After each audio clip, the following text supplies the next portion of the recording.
Now we're going to look at one of the most fundamental concepts in economics, the aggregate demand equation. The aggregate demand equation gives us a clear and simple framework to think about the economy. The equation measures how much consumers, businesses, and the government are spending on finished goods and services in the economy, and how different activities contribute to the economy's size and its rate of growth. C stands for consumption. Consumption refers to every dollar you, as an individual or household, spend on finished consumer goods like food, clothes, gaming consoles, or dining tables. Or on consumer services like rent, electricity, haircuts, and holidays. By itself, consumption makes up over half of aggregate demand. Any changes in spending can have a large impact on aggregate demand overall. If consumption goes up, people are spending more, which means businesses need to produce more to meet that demand. And that means businesses need to hire more people, which leads to lower unemployment. In studying consumption, we focus on data that tracks spending on goods, especially retail sales figures. We also look at how much people are spending on discretionary services like travel, dining out, or even their daily coffee. And monitoring credit and debit card transactions can help us see which way consumption is trending. Consumption can also be a good indicator of how people feel about the economy. If they think everything's going well, they might expect higher future income and therefore spend more, which could then boost aggregate demand overall. I stands for investment. Investment refers to the production of goods that will be used to create other goods and increase production in the future. That is, we make something and we don't immediately consume it. Think about buildings, engineering projects like bridges and mine sites, and machinery and equipment. Investment is such a vital part of the equation because when investment increases, Australia's GDP will also increase in that period. On top of that, the investment allows other components to grow in the future. For example, if a farmer invests in a tractor today, they could use this tractor to harvest more fruits and vegetables. Consumers may buy these additional products, which could therefore increase consumption. If investment suddenly stopped, demand for goods and services might exceed supply, thus pushing up prices and inflation. Also, if the economy cannot build or produce more, unemployment could increase. To track investment, we look at a range of indicators, including building approvals, building activity, engineering construction, and capital expenditure. These give us clues about how much more an economy may be able to produce in the future. G stands for government spending. We look at the spending and investment activities of governments.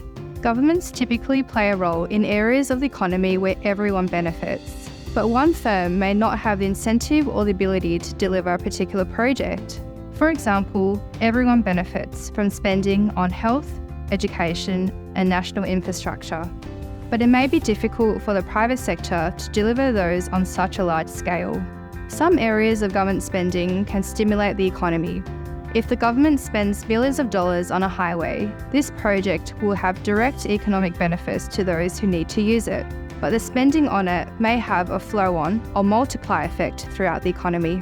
The project may require more workers. Those workers then earn additional incomes, and those incomes are then spent on goods and services, further boosting domestic demand. And if economic growth slows, increased government spending may be able to help reduce unemployment and speed up growth. A key piece of data that people who monitor government spending look at is the federal government's annual budget, as well as those of the states, which include new policies and spending measures. Those can be used to understand the potential impact of changes in government spending on aggregate demand. NX stands for net exports, which is the difference between Australia's exports and imports. Put simply, exports add to or boost aggregate demand, as this involves money flowing into the Australian economy. Imports, however, detract from aggregate demand, as this involves money leaving Australia to pay for the imported goods like food, clothing, machinery and equipment, and services such as shipping and even international travel. Imports can give us clues about the strength of consumption and the overall economy. If Australians start spending less on imports, that may be a signal that consumption is slowing. Our exports especially have been a vital contributor to Australia's national prosperity over recent decades, with both our goods exports, like resources, as well as services, such as tourism and international students, being important drivers here. Every day I'm looking at official statistics on Australia's trade, what's leaving Australia's ports, how flood events have impacted local mining or farming operations, how much steel China is currently producing, as well as university enrolment numbers for foreign students. And I'm also looking at that main quarterly data release on total imports, but also the cost of imports, especially those goods and services affected by supply chain disruptions like freight costs and fuel prices. Keeping tabs on these can let us know how Aussie prices are likely to evolve. Sean and I are sort of the good cop, bad cop of the GDP equation. I'm the good cop as my component adds GDP. And I'm the bad cop since imports detract from GDP. The aggregate demand equation is an important tool for students.